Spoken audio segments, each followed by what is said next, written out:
Okay. Now, I know that most of us don't want to pay tax. So now, let's say now you want to register that special trust, right? Remember we mentioned what is special trust. If you haven't get that, you can check some of the videos on my profile. I mentioned about special trust. Now, what are those tax benefits Shilibo is speaking about special trust? So now you'll find, remember earlier on I mentioned that there are two types of special trust, type A, type and type B.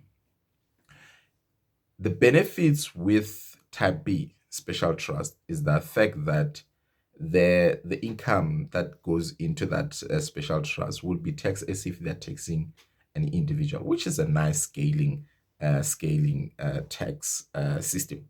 So as compared to a normal interviews trust that being taxed at 45%, would you agree with me that is quite beneficial? Imagine if it's not generating enough, maybe there's just that rental income that is coming in is less than the tax-free threshold, then it means it might not end up being taxed at the very significant tax rate. So it could be a very nice beneficial one.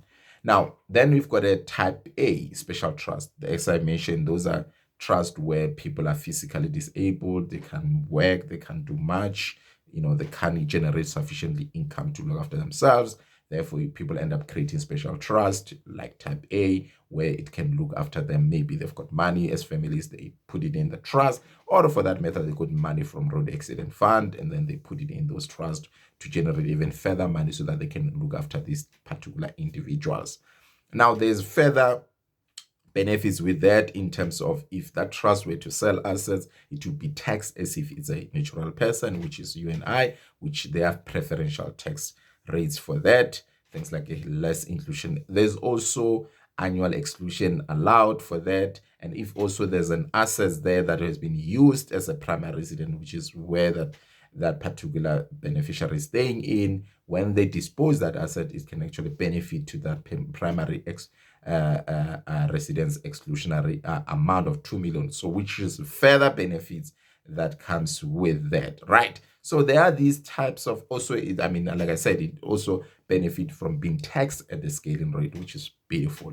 So you might want to consider things like this. That's why it's so important to actually sit back, especially when you're creating wills and testamentary wills, to say, listen, Shili boy, I want to take advantage of this. I've got minor children, or for that matter, I'm looking after handicapped individual. What benefits can I benefit from this? Can we set it up like this?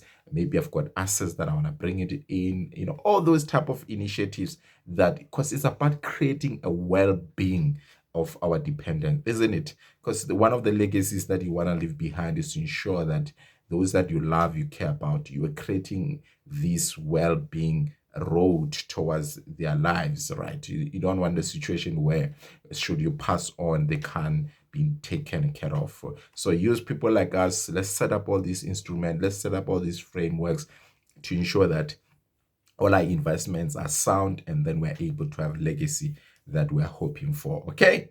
Speak to us. Good luck.